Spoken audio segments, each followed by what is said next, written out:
Good afternoon. I've been told I have to use a microphone. I'm terrified of this because I'm a loud talker. So if anyone in the back or even in the front, I'm sorry if I'm loud talking.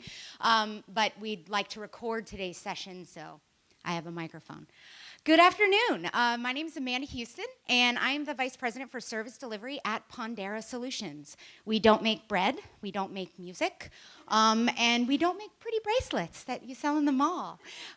We're a behavioral data analytics company, and we like to think we're a little different in how we approach the business of data analytics, in particular in the Medicaid space. So when we were sitting around thinking about what do we want to do for this breakout session, what great project that we've delivered, or we could talk about one of our new concepts, and we thought, let's do something different. Let's think about behavioral analytics and how we approach using data to fight fraud in a little bit of a different way. So if you'd like to know more about Pondera and what we do, you can stop by our booth. It's 205. I'm there. But the rest of this session is not about Pondera. It's thought leadership. We want to get the room talking and thinking and buzzing about things differently. So today, we're going to bring you inside the mind of a white-collar criminal. Now, at Pondera, I mentioned we do things just a little bit differently. My background before coming to Pondera was as the Director of Program Integrity for the Department of Children and Family Services in Florida. And before that, I was a lieutenant with the Medicaid Fraud Control Unit. So I didn't dream when I grew up of working for the private sector and selling stuff. But I find I can make a difference in this way, in a way that's meaningful to me. And we actually make a concerted effort at Pondera to ensure that we're bringing people from your shoes, from your world, into our team. Over 50% of my team that I am fortunate enough to work with actually comes from government service. So you'll meet a couple of them on the panel today. You're going to hear a variety of perspectives. We've built a team that has some great perspectives and experience, decades in this profession. And I think we're going to explore that other side of how to think about program integrity. So without further ado, let me introduce you to your panel. So first, I'd like to introduce Sharon Ormsby, who is the Inspector General for Arizona Healthcare Cost Containment System. She has over 33 years experience in county, state, and federal law enforcement. Most notably, IG Ormsby retired from the FBI after almost 25 years of service. She is responsible, the Financial Crime Section Chief, and was also responsible for the Bureau's national response to healthcare fraud. Second, I'd like to introduce Bruce Lim, who is the Deputy Director of the California Department of Healthcare Services, Audits and Investigations Division. And he is the Designated Program Integrity Director of Medi-Cal, California's Medicaid program. He's a certified public accountant with over 24 years of audit and financial management experience in both the private and public sectors. And then we have some Pondera folks over there that I know very well. I've known both these gentlemen for over 10 years, and I'm so pleased to work with them here now at Pondera. So we have our fraud and risk manager, Bill Avery, and he's kind of one of our Medicaid specialists. Bill has more than 36 years of government healthcare fraud investigations experience, including serving as a law enforcement captain with the Florida Medicaid Fraud Control Unit. He also served as a senior forensic fraud investigator with Safeguard Services. And lastly, we have Mark Leon, who's Pondera's Director of Intelligence. Mark retired from the Federal Bureau of Investigation after more than 26 years as a special agent. During his career with the FBI, Mark conducted and supervised multiple complex criminal investigations of Medicare, Medicaid, private insurance fraud, money laundering, public corruption, bank fraud, civil rights, and of course, terrorism. So Mark and I used to work on the Healthcare Fraud Task Force together in Florida. So many, many fun times. And then lastly, we have Chuck Gallagher. Some of you may have seen him roaming the halls earlier. Long ago, Chuck learned a lesson about ethical choices and consequences, and he learned that lesson the hard way. And now he shares his experience so that others don't have to. In 1995, following an FBI investigation, Gallagher was convicted of embezzlement and tax evasion. You might have seen Chuck on television or heard him on CNN, CBS, or NPR radio programs. He is the host of the radio program Straight Talk. They have a podcast if you ever want to hear it. His business insights are sought after for his strong position on ethics and ethical leadership. His clients do include the FBI and the Office of Inspector General. So he's the real deal, guys. He is turning his experience into something that he shares with others so we can prevent this from occurring. He's creative, insightful, captivating. We've all enjoyed getting to know him, and really helps those folks that he works with to connect the dots between behavior, choices, ethics, and success. So, this is the part where I stop talking and introduce you to Chuck Gallagher.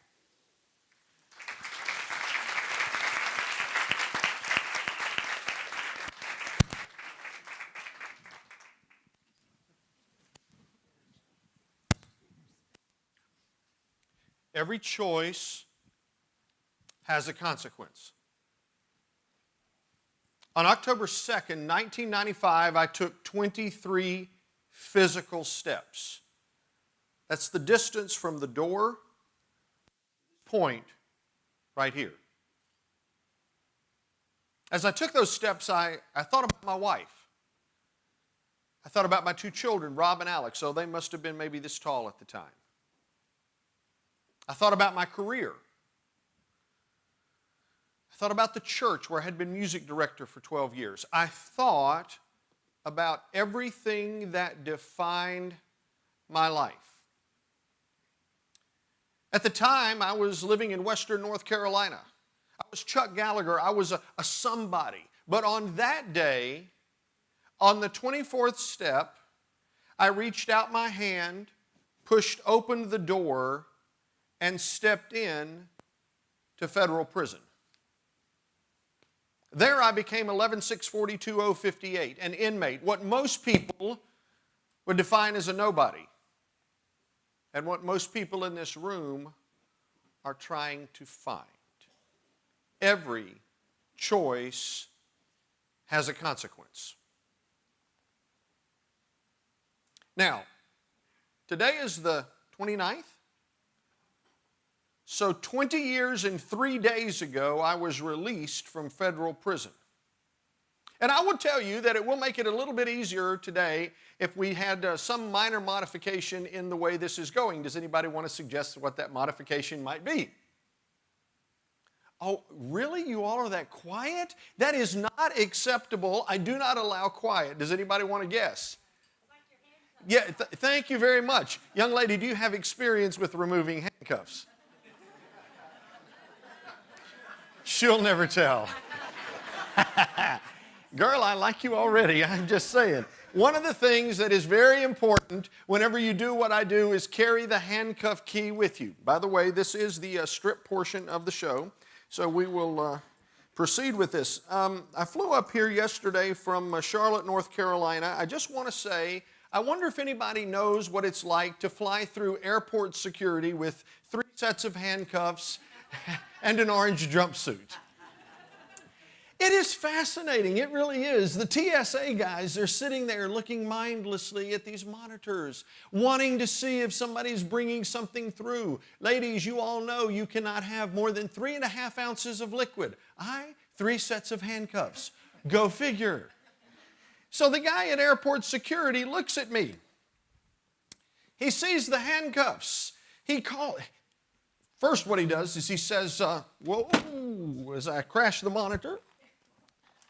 First, what he says is, I need a supervisor, please. And the supervisor comes over and he says, is it okay to have handcuffs? And the supervisor looks at his manual and says, it's not a prohibitive item, it's okay. And then the guy looks at me and he says, are you law enforcement? And y'all, I want to tell you, I wanted to say yes. I just thought it would be so cool. Except that's impersonating an officer subject to 5 years in prison and a $5,000 fine. And having been there once, I don't want to do that again. So I said, no, I'm a pervert.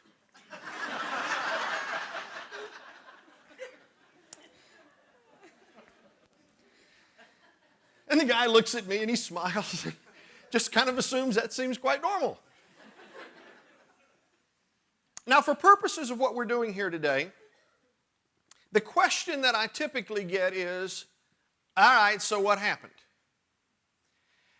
And the fascinating part is I'm going to say at the beginning that most people, 98% of the population, you guys have had all types of opportunities to look at people who have made choices like I have. And most people aren't Charles Manson or Jeffrey Dahmer. They don't wake up one day and say, I am going to be a thief and destroy my career. That isn't the truth of what happens. There is, however, a very set of predictable behaviors that takes place in a person's mind that leads them from being a smart, intelligent, well-educated, reasonable person to an orange jumpsuit. So I want to go back in time for just a minute to set the stage. Now, let me say this on the front end. My crime was not, as you know, in healthcare fraud. But it doesn't make any difference what the fraud is. The process is the same.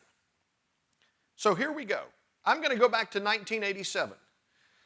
Now, some of you in the room weren't born then, so just go with me a little bit, but it's 1987, and here's the deal. I'm in Western North Carolina. I'm tax partner in a CPA firm. I've testified before Congress on various aspects of federal tax law. That's when Dan Rostenkowski was the head of the Ways and Means Committee. Funny, he and I were in prison at the same time. Different reasons. Didn't realize there was going to be such a connection when I was there, but nonetheless, testified before Congress, wrote articles in national tax magazines, taught continuing professional education courses to CPAs, and so here's what happened in 1987. I get a call from my local banker, David. He worked at NCNB. Anybody remember NCNB? What did that stand for? North Carolina National Bank. We always said it stood for no cash for nobody because loans were really hard to get, but that's a different issue. If Bank of America's in here today, I apologize. But I get a call from David. David says, Chuck, he says, you're 2 months behind in your house payment. Is there a problem? Okay, so time out. I'm 2 months behind in my house payment. At this point in my career, here's the truth. The truth was I was living up to 100% of my income and on credit for more. I had a nice lifestyle. The thought being that if you have a nice lifestyle and people look at the lifestyle, they're probably going to look and they're probably going to say, gee, you're a successful person, and if you're successful, we want to do business with you, etc. That's the concept. So here it is, I'm overextended and underfunded. Or let's just call it honest, I just had too much debt. Okay? So my banker calls me and he says, you're 2 months behind in your house payment. Now, that was the truth, but I wasn't willing to admit the truth. So let's have a first learning point. Point number one. When life gets out of balance, fear kicks in and we start having these mental dialogues, and that puts us in a place where we might make the wrong choice. So here's the mental dialogue. I'm 2 months behind in my house payment. The banker just called me. The banker and I went to Sunday school together. He sent me lots and lots and lots of business, and I wanted to grow the business, and business was going real well. So here's the mental dialogue as soon as I got it. Oh my gosh, if I tell the banker that I can't manage my own financial affairs, what's going to happen? He's going to know that I can't manage other people's financial affairs, which means he's not going to send me business. If he doesn't send me business, then the business is going to go down, and I won't be able to support the lifestyle that I have. And oh my goodness, what am I going to do? I can't tell him the truth. It's 1987. Those of you that were around then remember floppy drives and computers. Okay, that's 1987. The biggest regret of my life. I did invest in Microsoft and Apple then. Just a side note. So here it is. I had a need. Option one. If I could create a three-legged stool, literally here, if I could create a three-legged stool, I'm going to show you the platform from which fraudsters create their fraud. First leg of the platform, need. So I had a need. I needed $2,000. Seems simple, but I was unwilling to tell David I don't have $2,000. So I said to David, David, excuse me, but are you sure it hasn't been misapplied? Okay, so I just needed to do something to deflect the truth so I could get my head around the problem. So David says to me, well, I don't think so, Chuck, but he said, let me take a look. I'll get back with you after lunch. Okay, so there's the first leg of the stool. I've got need, and I'm not willing to admit to my banker the truth. Step 2, I've got this in my head. What am I going to do? Now all of a sudden, your mind starts playing the tricks of, gee, I've got to come up with a solution, and I got to come up with this fast because I deflected for a short period of time, but pretty quickly he's going to find out that, what's the truth? That the truth is, I'm 2 months behind in my house payment. So I began thinking, what could I do? Now, I could have talked to the banker, but I didn't. That would be the truth. The second thing, well, I could go to my partners. I'm going to pick on you two guys for just a second. I know they're thrilled with this concept. Convict investigators, I know you love this. But if I'm going to be me right now, I'm going to have fun, okay? I'm just going to tell you. So I could have gone to my partners and said, hey guys, I need an advance against tax season. Would you advance me $2,000? Which they likely would have done, except the partners were out on an audit at the time and not available to sign the checks. So, well, that wasn't going to work. I could have called my mother, who, by the way, lived in Baltimore at the time. But it was 1987. PayPal didn't exist. The transferability of money didn't exist. Today, if you get a check, you take a picture of it and deposit it, which still, by the way, drives my 79-year-old mother crazy. She thinks that is bizarre that you can do that. But that's the concept of what happened. So the transferability of money wasn't there. Oh my gosh, this is going to be a problem. I can't get the money from my partners. I can't get the money from my mother. What am I going to do? I needed an opportunity. So here's the concept. It's very simple. The opportunity was very simple. I stood here and I said, I need $2,000. I've got a problem and I need to solve the problem quick because I've only deferred the banker until after lunch. What am I going to do without having to out myself as incompetent? I happen to be trustee of one of my clients' trusts. It was a Clifford trust. It was an educational trust. The two kids that needed the money from the trust were 10 years old and 8 years old. Therefore, they had at least another 8 to 10 years before they needed the money. And my responsibility was to invest that money to the best of my ability. You'll notice I'm having a discussion with myself. Those of you that were born in June and are Geminis, you understand this concept. Talking to yourself is a normal thing. I'm just saying some of you really understand talking with yourself. Used to be, by the way, in 1987, if you drove down the road and you saw somebody talking to themselves, they were crazy, and you knew it. Now you think they're on Bluetooth, which means you don't know how many crazy people are out there that are talking to themselves, but that's a different issue as well. So I come along here and I say, I need $2,000. The trustee said, this is highly irregular. It's not a normal position. I say, well, I'll pay 10% interest on the money for the 3 months-ish or so that I need to use the funds. The trustee side said, well, that's a much better return than I'm getting. That would be the equivalent of about a 35% return per annum. I'm only getting about 8. That seems reasonable. Now, hang with me for a second. First leg, need, right? Got that.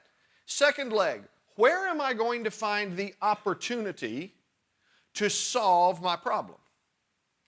Now, there were multiple opportunities, one of which was honest. That would be tell the banker and work it out. Chose not to do that because the little fear monger was telling me all of the things that could go wrong. So here's the opportunity. I could steal the money. Now let me ask a practical question. Let me just be really honest with you. How many of you think that I would normally say, gee, Chuck, why don't you go steal money and then sleep at night? If you ask a doctor, a person in the medical world, why don't you just go miscode something, don't provide service, diagnose it, do whatever it happens to be, and steal money from Medicaid? If you told them on the front side, would you go steal money from Medicaid, what do you think they would say? No, of course not. As human beings, we are not wired to do the wrong thing. We are wired, however, to figure out how to do the right thing. So what did I call my theft? Borrowing. Thank you. Some of you know the terminology already. Isn't it exciting? See, I know you know because you've been there. So, what was the deal? I don't mean you've stolen, by the way. Let me clarify that you have been on the discovering side of me. So, let's look at it. First step, need. Second step, there's an opportunity. Third step, I can rationalize my behavior. Because, see, I'm only borrowing money. Now, we all know it was theft, but at the moment, the rationalization becomes a key part. And initially, the rationalization is like wet cement, okay? The rationalization on the front side is like wet cement, and what I mean by that is it kind of holds things together. It's like, it's not quite right, but you can sleep at night. It's kind of okay. So here's what happened. David calls me back. He says, Chuck, he said, I've taken a look, and before he could finish, I said, David, I am so embarrassed. Now, ladies in the room, let me say this on the front side. I don't want to offend anybody. I'm just telling you the truth of what took place that day. So I said to David, my wife and I, we just had our first child. Rob was born at the end of November, 11/30/1986. And David knew that because we were in Sunday school together. And he said, yeah. And I said, my wife pays the bills. I know, I'm sorry, ladies, I'm just saying, okay, got to blame somebody. Now, the truth was she didn't pay the bills. The truth was I hadn't made the payment. But I could blame it on her. And David said to me, I said, I am so embarrassed. I can't believe it. She thought I was taking care of it after the baby. I thought she was taking care of it. Neither one of us did. I can't believe I missed this. This is so embarrassing. Can you imagine what it's like for a CPA to do this? And David says to me, he says, Chuck, I understand. He said, let me share with you, I passed a bad check once. And we had a male bonding moment. It was tight.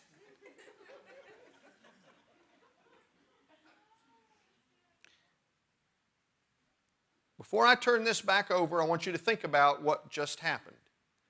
Here's the truth of what happens at the beginning. It starts with one step on a slippery slope that combines three things: perceived need, opportunity from someplace, combined with the ability to rationalize in our mind that what we did is okay.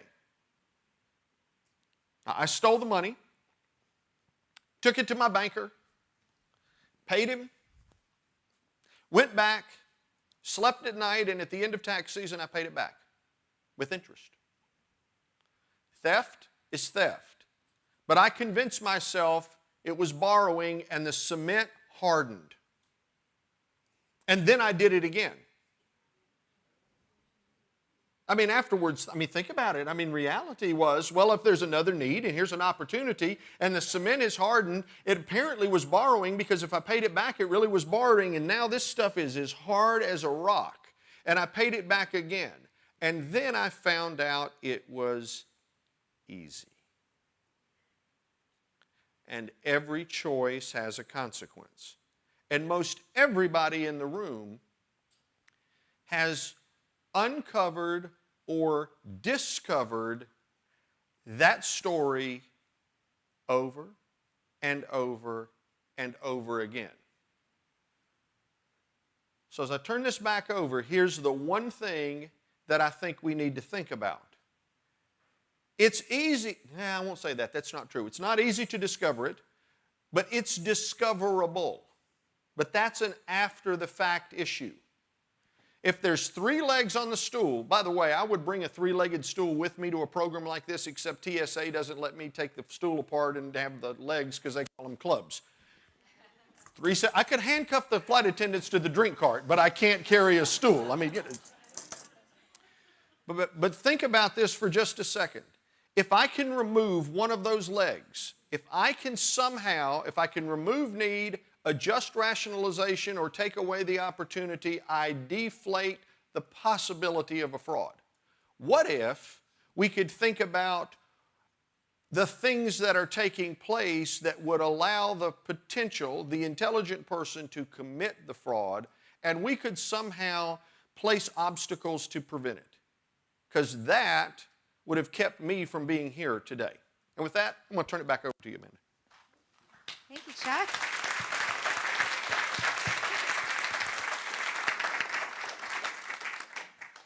Well, I think you gave us a great segue to begin the panel discussion. I think I'd actually like to start in getting the group's opinions and thoughts on what kind of vulnerabilities we see in the Medicaid program that perhaps we can look at from a program integrity perspective in reducing opportunities for fraud. So I'd like to kind of start that answer, if I may. The way I look at it is, as you most correctly pointed out, you know, it's a financial need, and that's the driver and everything. And when I look at healthcare fraud in general, it's always an issue of the individual it being in a position to covertly take the money, whether they're the manager in the office or it's the billing manager. It doesn't matter. Somebody's in a position to take that money, and we often see that hidden in the billing process. And so I think that's one of our biggest vulnerabilities, is being able to look in and see that. Yeah, I'd like to say, I think it's fair to say when money's involved, the fraud triangle will likely exist. And again, the triangle being need, opportunity, rationalization. Just to put things in perspective with regards to California, this fiscal year, our Medicaid program, also known as Medi-Cal's, total budget is $94 billion, total funds. So obviously a very, very attractive program to the fraudsters. So what's also interesting too, and I say here, if I was to redefine the components of the fraud triangle, I wouldn't call it really need, opportunity, and rationalization. It's greed. Greed, not need. Opportunity and rationalization from what we see oftentimes.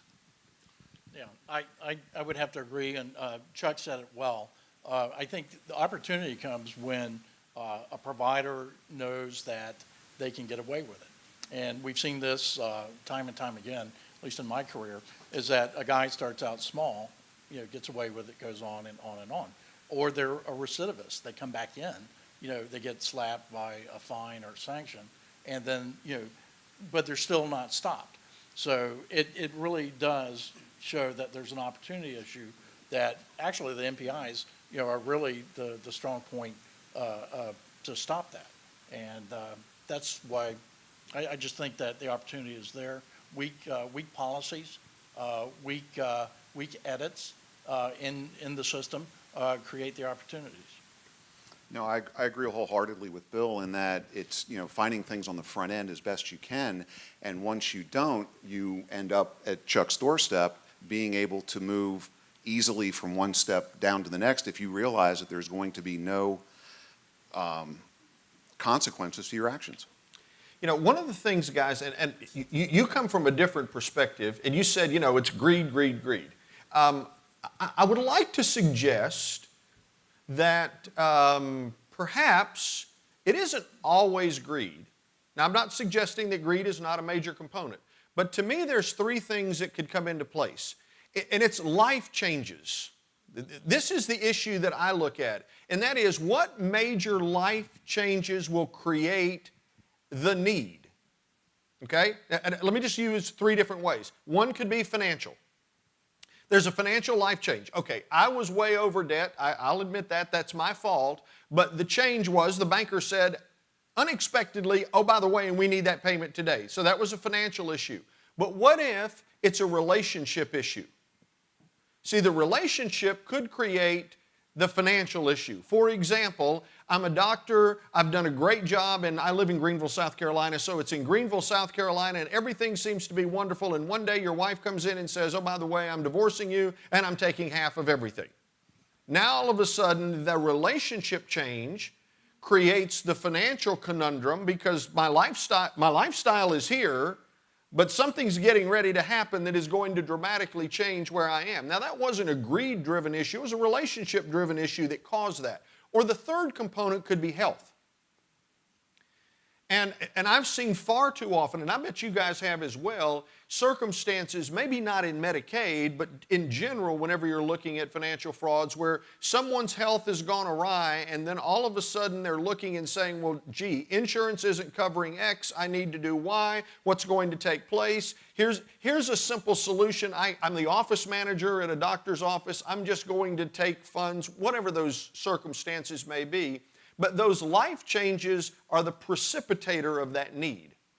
Can I also add into that? And I think that's excellent. The other area is, of course, a physical ailment like that, but more in the sense of, we see this a lot with pain management clinics, which quickly become pill mills when the doctor themselves become hooked on the opioids. And when they're hooked on the opioids, then they're looking for ways to get it. And for them, they use the patients in need and bring them in to the triangle, if you would, because they're looking for something too. So in a sense, they willingly go down that path, and we see that a lot in Medicaid as well. So Chuck, absolutely, completely agree. And to add on to what you're saying too, so perhaps a need is the impetus for fraud. Oftentimes what we see though in the cases, maybe that's the impetus, but once they understand, and I always talk about this too, and we all know this here, the fraudsters rely on government regulators and law enforcement not communicating, not coordinating. And we know the reality is we're so overloaded. It's such a massive, complex program that in many cases it's hard to keep up. And so in those circumstances, I have to imagine is in your situation when you determine that there's obviously no consequences and it seems like, oh, I'm flying under the radar, that opportunity becomes more attractive over time. Absolutely. And one thing, a quick survey, okay? Just so you guys get involved, quick survey. How many of you would voluntarily choose to do something unethical?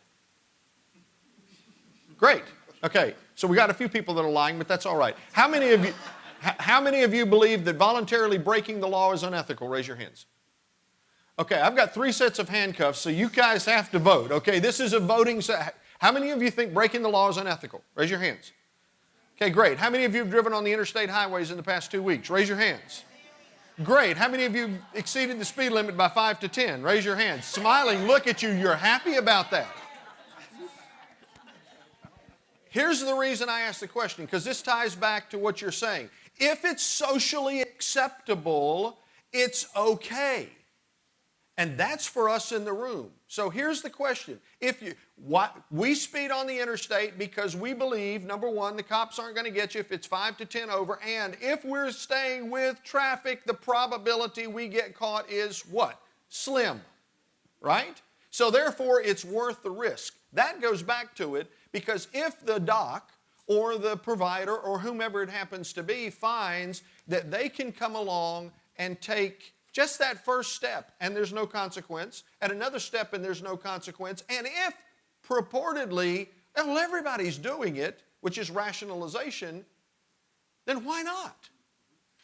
Because they don't think they'll ever get caught until they do. I'd actually like to hear from some of our state friends here on the panel in reference to the staying with the traffic. So in working with states in our Pondera implementations, one of the things that we see the states struggle with is how to focus their program integrity efforts. Should we look for those big networks, organized rings, and focus exclusively on that? Should we have thresholds in place? But that staying with the traffic concept is really interesting. I'd like to hear about how you guys balance, do we try to get early intervention for those folks who are just going 5 to 10 over the speed limit, and what's the opportunity in balancing that with the big networks? So for us, I mean, it is difficult to find those people that are going just under the radar. And throughout my career, I mean, that's the problematic issue that we have to deal with. Right now, in the last couple of years, we've really pushed doing some data analytics that help us look for outliers. For us, that's what we're able to do with the data systems that we have, and we've come up with some really good players that we would not have seen otherwise. And an example that I have is we looked at a left-right bilateral coding and realized that we had improper coding of a couple $1 million, an error that we would not have seen otherwise. And then by going further into it, by going at this issue, we also realized one of our plans was billing about 1.6 million of that couple of million. So what we saw is, without doing some data analytics, we weren't able to see what we couldn't see. Yes, so in California, there is a higher expectations over the last few years to really tackle the large, complex fraud cases. And something that I've spoken to my leadership in terms of my perspective is, while that certainly is something that we should certainly do, and because what we're seeing, and I know much of probably everything we say is obviously nothing new to all of you, but we're seeing lots of organized networks of fraud within California, lots of potential touches on organized crime. And so something we're focusing on right now is trying to understand the root cause, because there's so many, as you can see, right, so many tentacles, so many tentacles. But at the same time, what I've said to my leadership too, while we will continue to be diligent with regard to larger cases, we can't put all of our eggs in one basket. And so therefore, I've been very, very vocal about making sure we also address the low-hanging fruit. And what's interesting, and I'll just say this too, for example, so lots of our low-hanging fruit that's easy to tackle is, we call it in-home supportive services, home care, PCAs. And so recently I'm just going to say in general, and I think we can all relate to this, is that we were embarking on a arrest sweep, actually in the next month or so, to arrest 35 plus IHSS providers, and actually in one case beneficiaries where there was collusion. And again, this is where, in our perspective, I have to understand all of the perspectives. There was concern with regards to the optics with our execution. So therefore, while everybody understands the importance to fight the fraud, it's always balancing the large cases with the small cases, understanding the impacts of our execution. So I know we're all in the same boat. Every state is different in terms of what pushes your buttons, what's sensitive, and so again, that's kind of our current situation. Yeah, I'd like to speak. Is anybody in here from Florida? Hands? I see. A couple of people from Florida. You know, in my experience in Florida was that if you go to Dade County, it's very open and rampant fraud. You know, you could make a case just walking down Southwest 8th Street, basically. So it was a very, easy thing. Whereas in a different portion of the state, it was a much more, finesse. And it was finesse because it was a different mindset.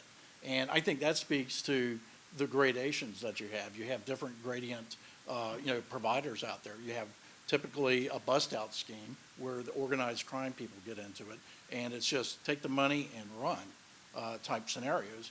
And then you've got the regular provider who is just, as Chuck said, I have a need, or I have a feeling that it's just government money, and besides, they don't pay me enough anyway. And, they rationalize that their theft is really just simply getting their payments that they deserve. So it really has to be a layered and tiered approach to detection. And some people would be gross outliers, and others have to be much more refined, more general type analytics to find those guys that are just nickel and diming us. One of the things we used to always say, in Miami it was like they would go at you with a chainsaw, but in North Florida it'd be more like a scalpel. Just a little bit here, a little bit there, but those same guys were still taking large amounts of money out of the program. And another aspect to that is when there's not intervention early on the front end, and it's easy to get the money, as far as they're concerned, like Bill was saying, it's money they think they're owed, and it's the victimization it's the government. It's, nobody's really being hurt by this. And that's what we see a lot whenever we're involved with the government programs, is it's not that big a deal. Nobody's hurt. I'm not taking, my neighbor's money or anybody else. And when they're not caught on the front end, it's just easy to, the slippery slope and continue down that path. For you guys, let me ask a question. Let me put it a different way. Organized crime to me is like Jeffrey Dahmer.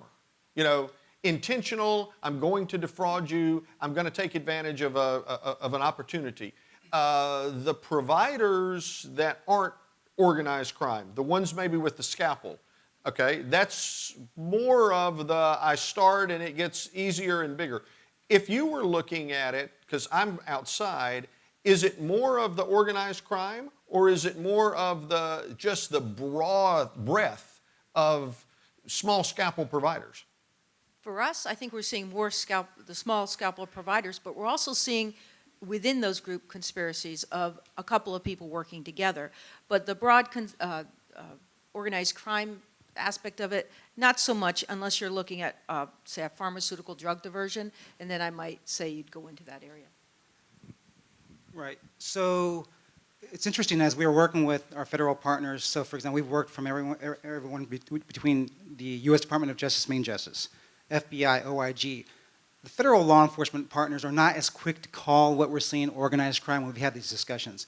But in my opinion, it was all about semantics. What we're seeing, at least in our opinions, are organized efforts, organized networks of fraud. And what we mean by that is we see a lot of common, and actually the key to our cases that we're looking at right now is the exploitation of shared beneficiaries. Well, there's through the identification theft, but we see, so what we do, what we've been doing a lot of, and we really have an ingenious data scientist who, Marco Gonzalez is his name, and he's really incredible, and working with also Pondera. And this is analytics, so I'm going to touch on what Pondera has given us as well, too. But what we're seeing, so really, is quite so simple. Everything we do now, we always make an assessment of what universe of beneficiaries are being obviously serviced. And clearly to us, we see that same group of beneficiaries being moved from drug medical, behavioral health, drug counseling services. All of a sudden, ironically, those same beneficiaries are now being charged for skilled nursing facility services. We've seen situations where the exact same beneficiaries basically are actually in the ICQ. The most egregious case I've had is where the beneficiaries is actually in the intensive care unit. Our staff put boots on the ground, got the paperwork to verify that through the midnight census paperwork that the patient was in fact in the ICQ. Yet the drug medical clinic said in their progress notes, basically patient A is really progressing along, he's having a good day, he's really responding well to the drug counseling services. Okay, so and I'll say one more thing about, since this is talking about analytics, what at least the Pondera solution has given to us, and I'll just say this is the single most significant development, in my opinion, in terms of identifying the fraud trends, is really, historically, we've all relied on, as we know, paid claims data, right? It was all about looking for aberrant trends, looking for the outliers, and the beauty, and I just love this, I just love the analytics now today because it's tapping into all these disparate databases. Databases that are now connecting the dots, and let me give you some examples. We're talking about open source data. We're talking about public records data. I'm just going to say, it's just to tout the system. There's a social connect function, which is unbelievable. When I saw this, Bob Sands, my assistant deputy, was testing the social connect function. I walked in his office and said, Bruce, come take a look at this. And you're seeing this Facebook engine running with some suspects that we're concerned about. It's spitting out all this information. It's actually unbelievable. So you take the social networking elements coupled with obviously the traditional also criminal history. You look at the paid claims data, and anything, and also matching it up against dead beneficiary files. It really, in my mind, paints a more explicit, more accurate provider profile to ensure that again, my allocations of resources are truly being directed to the areas of greatest risk. So again, I can't say that enough. And my final comment, though, is, and again, the beauty of the analytics, at least in my opinion, as of late, is you no longer have to be a data scientist. You no longer have to be a SIRS expert to be effectively data mine, to effectively analyze data. I now have deployed these tools for pretty much again, at least a small group of multidisciplinary staff that, again, ranges in levels with regards to their expertise. So, and now actually me, the PI director, can actually run some reports that historically I couldn't do myself. So again, I cannot overemphasize enough the importance of the new technology. It's a beautiful thing, so. I just wanted to add to that, we don't have that capability, and I know we were talking about link analysis, and I think that's a great direction to go into, because when you have that capability, and I've used it before in my old job, it really explodes what you see in terms of the crime and the conspiracy that's going on. It's an amazing product of software when you can see the linkage between subjects that you didn't even know had any kind of connection. And when you have that kind of data, it really jumps you ahead in terms of investigative position, in terms of what you need to do next. It's a phenomenal opportunity. The part about that from a fraudster perspective is if you've got three legs and if you disrupt one, it disrupts the entire process. If I sat back and I thought that somehow there was data that could be crunched together, I'm not a tech guy, so I use the wrong terms, but somehow crunched together that would have exposed what was taking place. As soon as I became aware of it, I would have had to rethink, do I really want to go down this road? And in 1987, that didn't exist. In 2016, the world happens much quicker, and there is so much data that one of the things, if we can help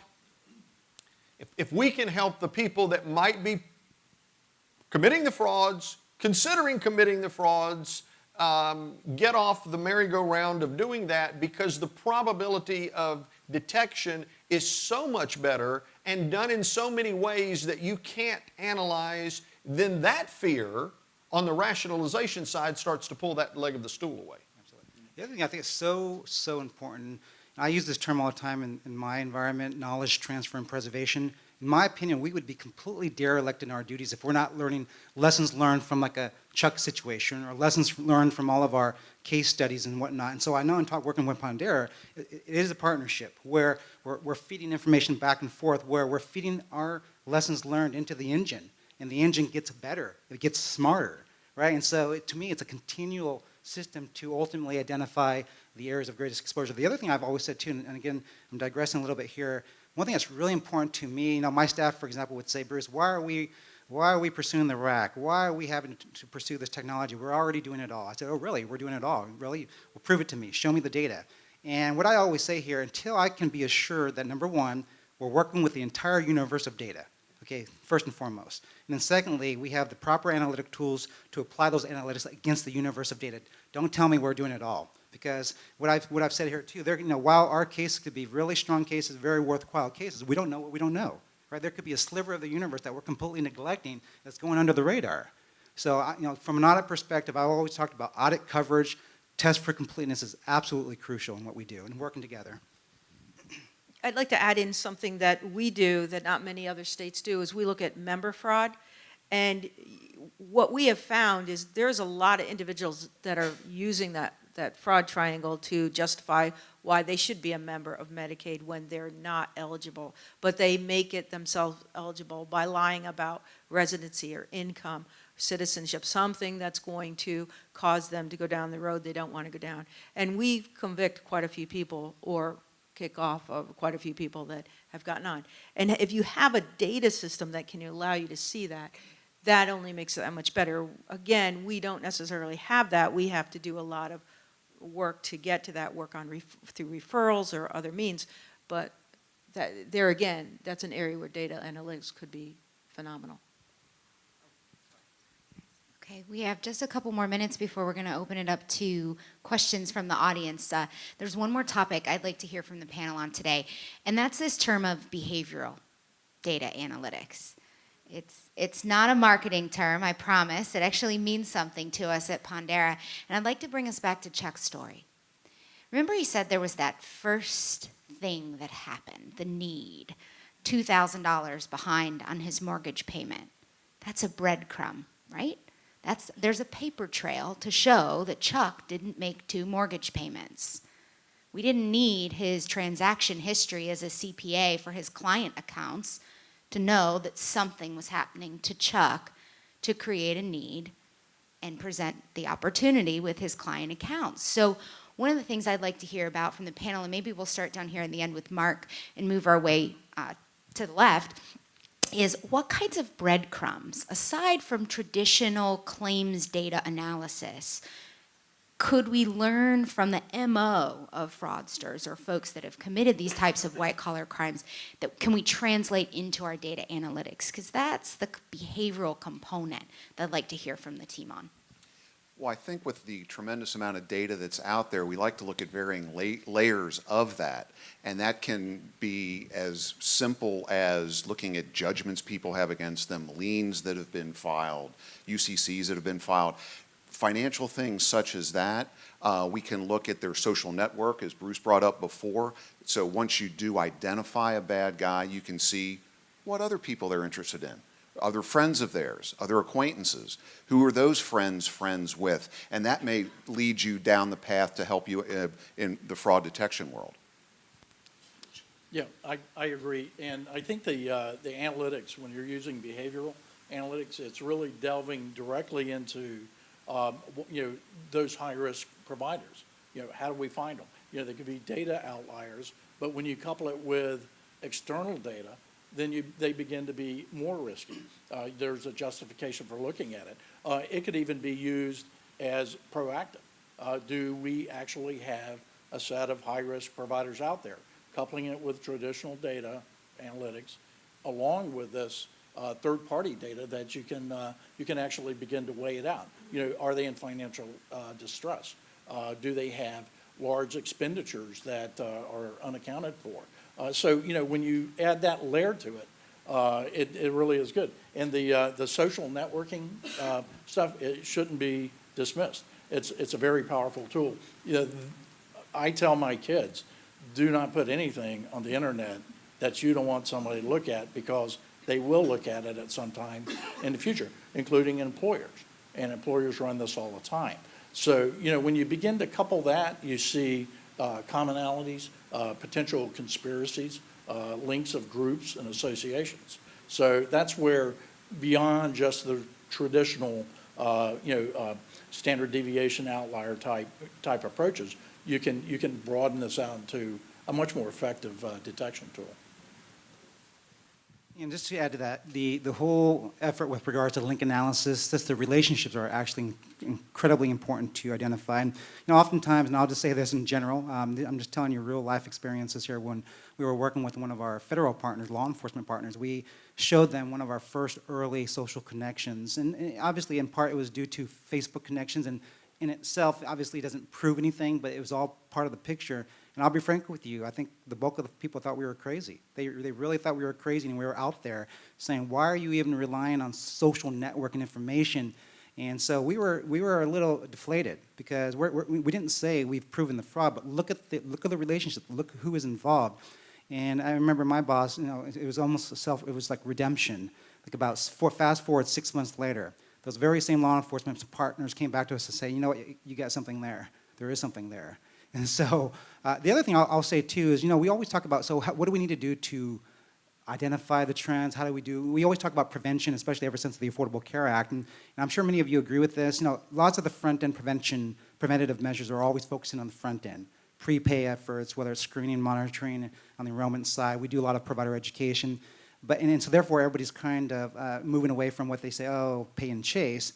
And in my definitions, prevention really, especially with our current efforts, also involves the pay and chase activities where we're identifying fraud, even though it's post-service, post-payment, but we're taking it out. We're cutting the head off before it expands and becomes more prevalent. So that is prevention, even though it's already in the system and you're looking at it after the fact. If you could stop it on before that network spreads and becomes so pervasive, that is prevention. And I think that's a really important focus. So one thing I'd like to add to that, going a little bit off of your statement on, when you get the bank records, a lot of times you're just looking at bank records. One thing that we brought into the OIG this year in the past 12 months was a forensic accountant. And that individual has done phenomenal work for us. And his return on investment alone has been about $6 million. And one of the things that he can do is break down the records. And it's kind of a link analysis when he can show that they're telling you one thing, but the financial records show a much bigger, broader idea of what the true scheme was. So let me make 2 points real quick. First, let me ask you a quick question. Get out your cell phones. Okay? This is not rocket science. Get out your cell phones. Okay? This session was recorded, video recorded. So, 2 things. Number 1, if you would like a copy of the video recording of this session and would like to be entered into a drawing to win an iPad, text 72,000, text 72000, 72,000, and type in the word Pondera. 72,000 Pondera, and when the video is completed, edited, you'll get a copy of the video as well as be entered into a drawing for the iPad. Okay? Now, related to your breadcrumb and what you guys have said, one thing that strikes me, 72,000, yes, that's 72,000, 72000. It's the radio voice. 72,000, and type in the word Pondera. Okay? Everybody know how to spell it? Pondera. Pondera. Pond. Okay, there we go. The thing that strikes me is if people had been willing to look for the breadcrumb, I would have been stopped. I want to say this to be real clear. I do not blame my partners for what I did. They had no clue. But we all made the same amount of money, and I lived at a lifestyle that was at least 50% higher or better. So it would have been easy for someone to say, Chuck, how is it that you're living at this lifestyle whenever we know what everybody makes? Did somebody die and you inherit money? Well, the answer would have been no, and they already knew that. So the challenge becomes finding or being sensitive to the breadcrumb. Because if you're sitting here, I'm going to pick on the panel here, but if we all happen to be together and I'm living at a lifestyle higher, but we're seeing each other day to day, and somebody says, what's the tallest tree in the forest? And we're all standing at the base of the tree. When we look up, we have no idea which one's the tallest. If we're flying in a helicopter above the trees, we can see which one's the tallest. It's easy to look after the fact from a different perspective. Are we willing to look for the breadcrumbs on the front side? Because looking for them or being sensitive to them helps to cut, as you put it, the head off early to stop the fraud from going further than what it does. Okay, we have just a few minutes left for some questions for Chuck or for the panel. Right here. On the front row. I'm not sure. I think it was you that had mentioned something about the NPI and that being a way to help with detecting fraud. I'm from New Jersey, and I know for a fact that our providers are sharing NPIs. And what we do is we could have an NPI that's being shared by 27 different providers, and we map it back to their Medicaid legacy number based on different things, be it their taxonomy or their zip code or something of that nature. How do you combat that when you've got these providers sharing an MPI? We can't tell them to get their individual MPIs. It's not something that we do. Yeah, I would say that the biggest thing that it is a breadcrumb. Anybody that puts something down in a document or in a paper, or if they are sharing it, I'm not sure, are they sharing it from provider type to provider type, or are they? Yeah, they can be. Okay. Yeah, they can be. It would still be a commonality. It's for their billing purposes. Sure. Maintain it to, for their record keeping. Sure. It's easier for that. I would say that, tracking that is still good. Any shred of data that we get, even if it's a shared MPI, you see that commonality, then that's where you track it back to. Even looking at data sources outside of your own provider data and claims data, where they may be also linked or related to other folks that are using a different NPI, but you can connect them through other data sources as well. Mm-hmm. Other questions? Oh, come on. I was investigating a case where it was a pharmacist, and he was working out of his home, which was suspect to me at the beginning. He's like, I hate to admit this, but he's like one step ahead of me everywhere he goes. But I caught him like doing mortgage fraud and this and that and this and that, but I can't catch him in the pharmacy area, and I don't know what to do. I'm like stuck. So I was just wondering if you had any ideas about that. Keep trying. Call the IRS. Capone him. In that regard, and whether it's now I'm in the private sector dealing with our clients or when I worked with the FBI, one of the most important things I learned, it's the sharing of information among agencies, among investigators, whatever that happens to be. And some of our most successful investigations dealt in a task force setting, just because you have multiple agencies, multiple investigators sharing multiple pieces of information. And that may be an option. Yeah, we arrested many a person for crimes other than healthcare fraud, during the course of the investigation. So, whatever they were committing, we were always going to target whatever we could get and get them out of the program. So. You wrote a mean letter about me, and you should Oh, You know, I don't have a question, but I did want to say something to the gentleman there, the Pondera with the glasses. Something you said really hit home to me, and that was policies that they find the loophole. Because I'm working on a dental case where they're providing care to nursing facility patients. Our policy doesn't say that you cannot bill us for 3 days' worth of services, and of course, you know, they're nursing home patients. They don't sit still. They don't. And I thought, you know, that's exactly right on, is that if you do not have a strong policy, they're going to get through it and they're going to continue to do it. Yeah, I mean, I agree. Over my experience is that I probably lost more cases than I made due to bad policy or policy that was poorly defined. And, you know, simple stuff. And it could be a lack of a definition, a lack of how it was promulgated. So, you know, policy is key to prevention. So, you know, you stop them at the gates. Okay, we'll take one last question, but at the panel, if you can stay maybe a few minutes after, catch some other questions. Yes. This is more a comment. I was thinking, you had mentioned breadcrumbs, and I was thinking of the criminal element. And one thing that comes to mind is generally an antisocial personality just has difficulty complying with the rules. So I would be looking at ways that they will be avoiding meeting deadlines, any kind of rules that are set up that they won't comply with. I'm totally going to steal this from the Pondera team up there on the panel. So we do something called bad actor analysis. And I think that speaks to your point.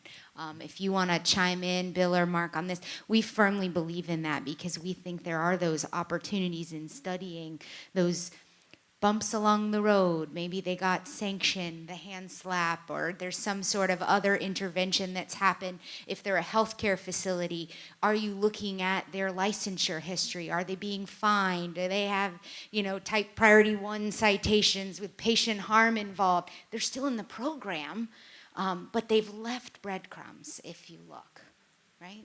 Guys, you want to comment on that? Oh, I agree with that. Mark, you want to? No, that just goes, like you were pointing out, into the varying layers of things that we like to look at to get a full picture of the bad actors. Well, I want to thank this panel. I've thoroughly enjoyed listening to all of you guys talk, though most of us have known each other before and chatted a bunch on these topics. I've enjoyed our session today. I want to thank Chuck for sharing his story. I think there's some value in it. I hope you will get a copy of the session, share it with your colleagues. When you go back home, challenge them to think a little differently about how they're approaching the detection of fraud within your state's program. And with that, I think we're going to wrap it up. You guys going to hang around for a few minutes for questions? Okay, thanks everybody.